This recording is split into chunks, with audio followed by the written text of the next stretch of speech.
امام کا تعلق عوام سے ہے اور عوام کا تعلق امام سے ہے.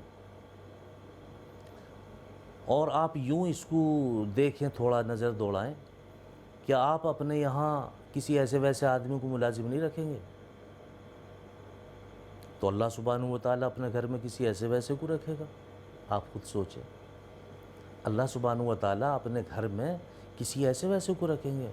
بڑا خوش نصیب بندہ ہے جس کو اللہ نے اپنے گھر کے لیے قبول کیا، اپنے گھر کی خدمت کے لیے قبول کیا. اور میں ائمہ حضرات سے بھی کہتا ہوں کہ جب آپ کو کہیں مسجد میں جگہ مل جائے، مدرسے کی تو بات بعد میں ہوگی، اگر آپ کو کہیں مسجد میں امامت کی جگہ مل جائے تو آپ کو سب سے پہلے 2 رکعت نماز پڑھ کے اللہ کے سامنے سر بسجود ہو جانا چاہیے. اے اللہ، آپ کا کرم، آپ کا فضل، آپ نے مجھے اپنے گھر میں اپنے دین کی اشاعت کے لیے قبول کیا ہے. اللہ، آپ کا بڑا خاص فضل ہے، خاص رحم کیا ہے آپ نے مجھ پہ، آپ کی بڑی خاص نظر شفقت ہے، خاص نظر رحمت ہے. پھر آپ دیکھو، آپ اللہ کے لیے کام کرو، اللہ کے گھر میں ہو، عزت لوگوں کے دلوں میں اللہ اپنا آپ ڈال دے گے. وَأْمُرْ أَهْلَكَ بِالصَّلَاةِ وَاصْطَبِرْ عَلَيْهَا لَا نَسْأَلُكَ رِزْقًا نَحْنُ نَرْزُقُكَ وَالْعَاقِبَةُ لِلتَّقْوَىٰ.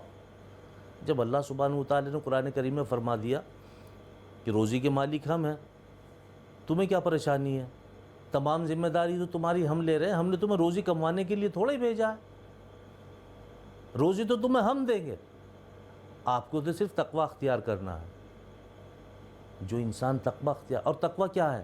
تقوی کرنے کی چیز نہیں ہے، تقوی کرنے کا نام نہیں ہے، تقوی نہ کرنے کا نام ہے. یعنی تقوی جو ہے نہ کرنے کا نام ہے، تقوی کرنے کی چیز نہیں ہے. جس کو آپ کا دل یہ گواہی دے یہ کام صحیح نہیں ہے، اس سے پیچھے ہٹ جاؤ، اسی کا نام تقوی ہے. آپ باوضو رہا کریں، اسی کا نام تقوی ہے. اللہ کا قرب حاصل کرنے کے لیے وضو کا ہونا لازمی ہے. اور ایک جگہ تو میں نے پڑھا حدیث میرے مصطفیٰ صلی اللہ علیہ وسلم کی، کہ جو شخص باوضو ہو اور اس کا وقت آ گیا ہو تو فرشتہ اس کو شہداء کی فہرست میں لکھتا ہے. فرشتہ اس کو شہداء کی فہرست میں لکھتا ہے جو باوضو مرتا ہے. کتنا بڑا ثواب ہے. تو جو آدمی اللہ کے گھر میں امامت کے لیے رکھا گیا، اور امامت میرے مصطفیٰ صلی اللہ علیہ وسلم نے کی، اور آپ اس امام کو کتنی حقارت کی نگاہ سے دیکھتے ہیں. آپ سوچیں، کھانا کھلاتے ہو، باہر بتاتے ہو، ہمیں سب معلوم ہے.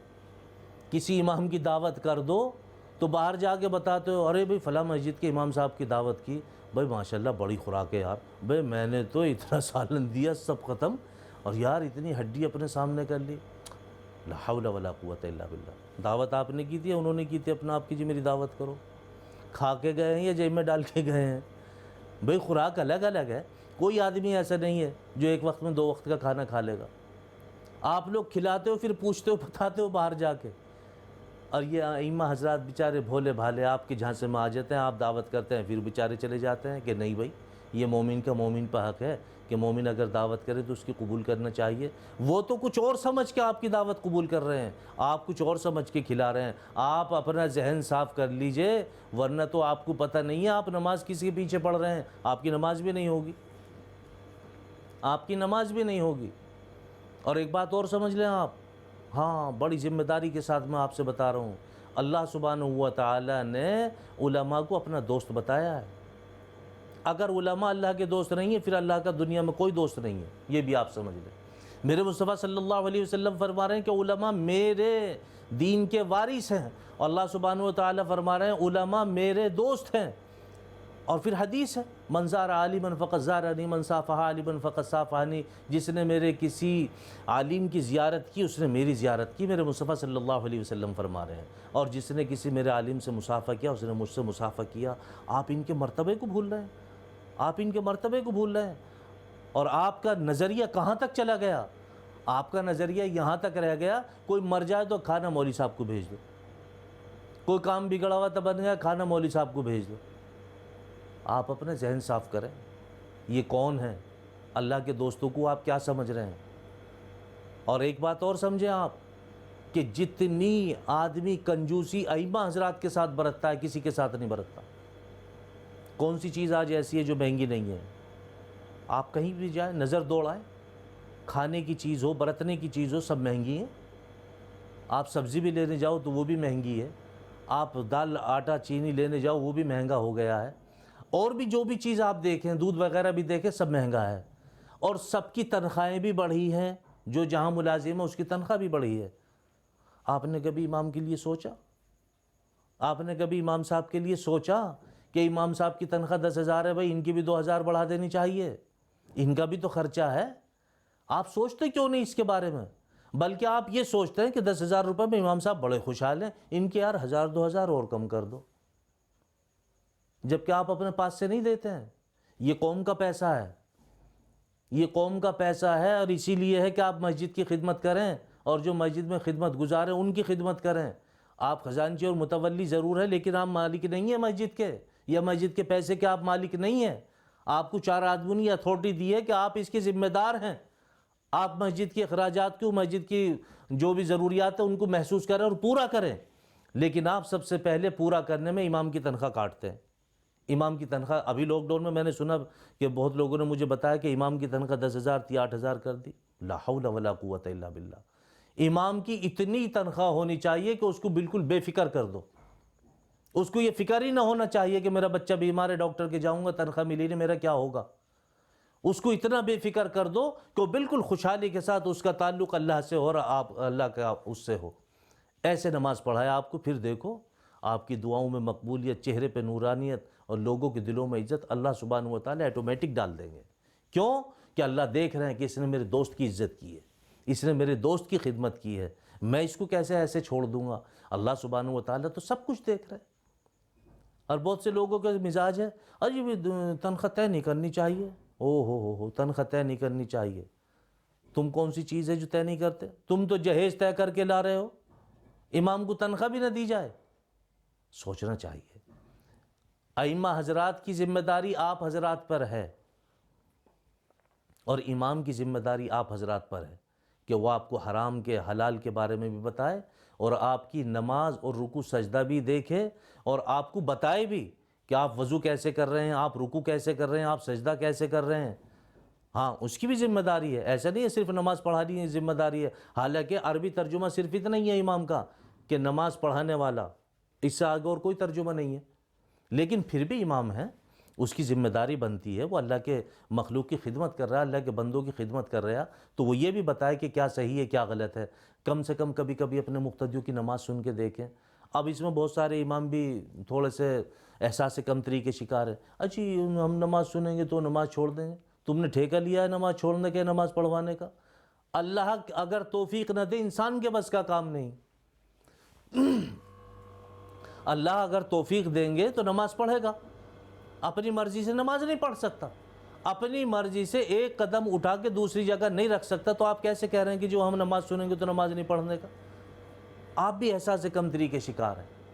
کم سے کم اپنے مقتدیوں پر نظر ہونی چاہیے کہ نماز صحیح پڑھ رہا ہے نہیں پڑھ رہا ہے، یہ اب آیا تھا تو اس کی نماز اس وقت صحیح ہے یا مکروہ ہے۔ آپ کی بھی ذمہ داری بنتی ہے، اور آپ کو بھی سوجھ بوجھ کے ساتھ میں رہنا چاہیے میرے بھائی، آپ کی بھی سوجھ بوجھ کے ساتھ میں رہنا چاہیے۔ آپ اللہ کے گھر کے خادم ہیں، کسی ایسے ویسے کے گھر کے خادم نہیں ہیں، آپ شہنشاہوں کے شہنشاہ کے خادم ہیں، آپ احکم الحاکمین کے گھر کے خادم ہیں۔ آپ کو بھی ذمہ داری کے ساتھ الرٹ رہنا چاہیے۔ ہاں، آپ کو صرف اللہ سے ڈرنا چاہیے۔ خزانچی متولی کیا ہوتا ہے؟ خزانچی متولی سے آپ کیوں ڈریں گے؟ جہاں اللہ آپ سے خدمت لینا چاہیں گے وہاں لے جائیں گے آپ کو۔ اگر آپ کو اتنا ہی ہے خزانچی متولی کے جو مجھے ہٹا، تو بالکل فکر مت کرو اس بات کی۔ اگر تم اس کی فکر کر تو پھر آپ بھی کہیں نہ کہیں شرک کے درجے میں آتے ہیں کہ خزانچی متولی ناراض ہو۔ ارے بھائی یہ دیکھو، اللہ تو ناراض نہیں ہو رہا مجھ سے، دیکھنا یہ چاہیے آپ کو کہ اللہ تو مجھ سے ناراض نہیں ہو رہا ہے۔ ہمیں یہ نہیں دیکھنا خزانچی متولی ناراض ہو رہے ہیں، لیکن آپ یاد رکھیں خزانچی صاحب، متولی صاحب، آپ یاد کریں اس بات کو، یاد رکھیں اس بات کو کہ جس امام کو آپ حقارت کی نظر سے دیکھ رہے ہیں، اس کی تنخواہ پوری نہیں دے رہے ہیں، وہ امام اگر باہر نکلتا ہے تو الحمدللہ ثم الحمدللہ 10 آدمی ایسے ہیں جو اس کو سلام کرنے والے موجود ہیں۔ امام صاحب السلام علیکم، حضرت کہاں جا رہے ہو؟ موٹر سائیکل سے میں چھوڑ دوں؟ نہیں بھائی، میں تو ایسے چہل قدمی کے لیے گیا۔ اچھا، کسی فروٹ والے کی دکان پہ چلے جائے، فروٹ والا الرٹ، نہیں امام صاحب آپ بتائیں، اور کو اگر 10 روپے کا سودا مولانا کو 8 روپے کا ملے گا۔ ڈاکٹر کی دکان پہ چلے جائیں، سارے مریض ایک طرف، ڈاکٹر کھڑا ہو کے سلام کرے پہلے مولانا کو۔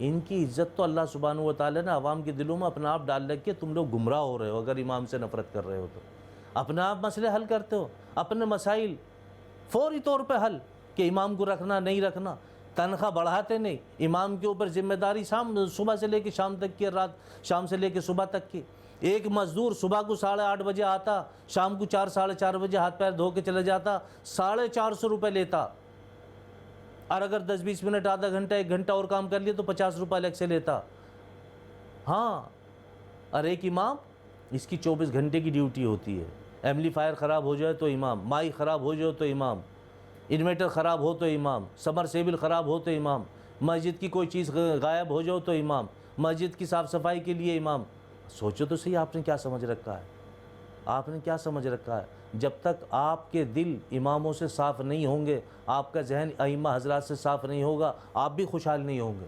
کیوں کہ یہ میرے مصطفیٰ صلی اللہ علیہ وسلم کے دین کے وارث اور اللہ سبحانہ و تعالیٰ کے دوست ہیں اللہ ہم سب کو عمل کی توفیق نصیب فرمائے میرے بھائیوں علماء کی قدر کرو علماء کی قدر کرو چھوٹوں سے محبت بڑوں کی عزت اور علماء کی قدردانی کی اللہ ہم سب کو توفیق نصیب فرمائے وآخر دعوانا الحمدللہ رب العالمین